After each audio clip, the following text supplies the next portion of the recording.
अस्सलाम वालेकुम, क्या हाल चाल है आप सबके। आई होप कि आप सब ठीक होंगे। मैं हूं नाइमा और आज मैं शेयर करूंगी आप लोगों के साथ दाल गोश्त की रेसिपी। बहुत ही सिंपल और बहुत ही आसान सी रेसिपी है। आप इस रेसिपी को लंच या फिर डिनर में बनाकर सर्व कर सकते हैं। ये दोनों के लिए आइडियल रेसिपी है और ये बहुत ही मज़ेदार सा दाल गोश्त बनकर तैयार होता है। अगर आपको मेरी वीडियोस अच्छी लगती हैं तो मेरे चैनल को सब्सक्राइब कर लें। तो चलें वीडियो को हम स्टार्ट कर लेते हैं। यहाँ मैंने एक पॉट ले लिया है, फ्लेम को मैंने ऑन कर दिया है। अब हम इसमें ऐड करेंगे थोड़ा सा ऑयल और साथ ही हम इसमें ऐड करेंगे 1 टीस्पून पिसी हुई लाल मिर्च, हाफ़ टी स्पून पिसा हुआ धनिया, 1/4 टीस्पून हल्दी, 1 टेबल स्पून लहसुन अदरक का पेस्ट, हाफ़ टी स्पून नमक अपने टेस्ट के अकॉर्डिंग भी इसमें ऐड कर सकते हैं। और साथ ही हम इसमें थोड़ा सा पानी ऐड करेंगे।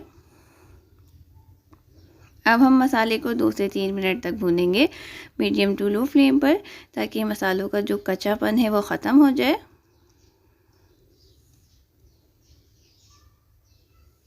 ये देखिए मसाला कितना अच्छे से भुन गया है, ऑयल जो है वो बिल्कुल सेपरेट हो गया है मसाले से। तो बस अब हम इसमें ऐड करेंगे 250 ग्राम बीफ और साथ ही हम इसमें पानी ऐड करेंगे। अब हम इसे कवर करेंगे और इसे 30 to 35 मिनट्स तक कुक करेंगे मीडियम टू लो फ्लेम पर। यहाँ मैंने एक पॉट ले लिया है। अब हम इसमें ऐड करेंगे 125 ग्राम मैंने चने की दाल ली है, जिसे मैंने 1 घंटा पहले भिगो दिया था। और साथ ही हम इसमें पानी ऐड करेंगे।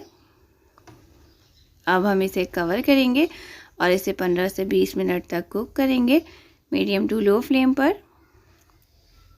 15 से 20 मिनट हो गए हैं दाल को कुक होते हुए। मैंने इसे बीच में भी चेक किया था। अब हम इसे दोबारा चेक कर लेते हैं।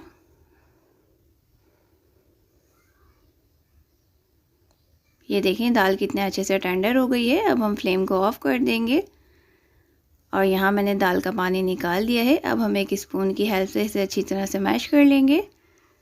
यहाँ आपने इसकी बहुत ज़्यादा फाइन पेस्ट नहीं बनानी, थोड़ा मोटा मोटा ही हम इसे मैश करेंगे। ये देखें दाल कितने अच्छे से मैश हो गई है। अब हम इसे एक साइड पर रखेंगे। बीफ को कुक होते हुए 35 मिनट्स हो गए हैं। मैंने इसे बीच में भी चेक किया था। अब हम इसे दोबारा चेक कर लेते हैं।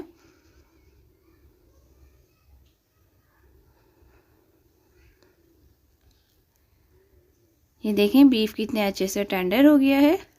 अब हम फ्लेम को हाई कर देंगे और सालन का जो एक्स्ट्रा पानी है वो हम ड्राई कर लेंगे।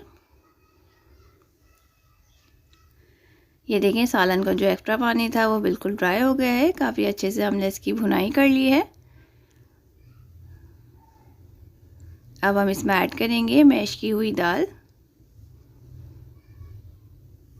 और इसी पतीली में हम पानी ऐड करेंगे। वो पानी भी हम इसी में ऐड करेंगे। थोड़ा सा पानी और ऐड करेंगे और साथ ही हम इसमें ऐड करेंगे 2 से 3 अदद मैंने हरी मिर्चें ली हैं। अब हम इसे थोड़ा सा मिक्स कर लेंगे। अब हम इसमें ऐड करेंगे 6 से 7 दाने मैंने इमली के लिए थे, जिसे मैंने भिगो दिया था, बीज मैंने निकाल दिए हैं। थोड़ा सा पुदीना ऐड करेंगे। 1/4 टीस्पून पिसा हुआ गरम मसाला ऐड करेंगे। अब हम इसे लो फ्लेम पर छोड़ देंगे। यहाँ मैंने एक पैन ले लिया है। अब हम इसमें ऐड करेंगे हाफ कप ऑयल और साथ ही हम इसमें ऐड करेंगे एक स्मॉल साइज़ की मैंने प्याज ली है, जिसे मैंने फाइन चॉप कर लिया है। प्याज को हमने गोल्डन ब्राउन होने तक फ्राई करना है और इसे हम मीडियम और लो फ्लेम पर फ्राई करेंगे। इसमें हम बीच बीच में चमचा चलाते रहेंगे ताकि प्याज जो है वो हर तरफ से अच्छे से गोल्डन हो जाए। ये देखें प्याज जो है वो गोल्डन होना शुरू हो गई है। तो बस इससे ज़्यादा अब हम इसे फ्राई नहीं करेंगे। अब हम प्याज को दाल पर ऐड करेंगे। यहाँ मैंने थोड़ा सा बघार रोक लिया है, सारा बघार हम इसमें ऐड नहीं करेंगे।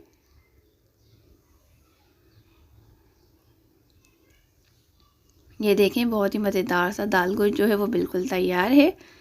तो अब हम इसे डिश आउट कर लेते हैं। बहुत ही सिंपल और बहुत ही आसान सी रेसिपी है और ये बनता भी बहुत ही मज़ेदार है। आप इसे हरे मसाले नान के साथ सर्व कीजिएगा, ये सबको बहुत पसंद आएगा। थोड़ा सा पुदीना और ऐड करेंगे और जो बघार हमने रोका था वो भी हम इस पर ऐड करेंगे।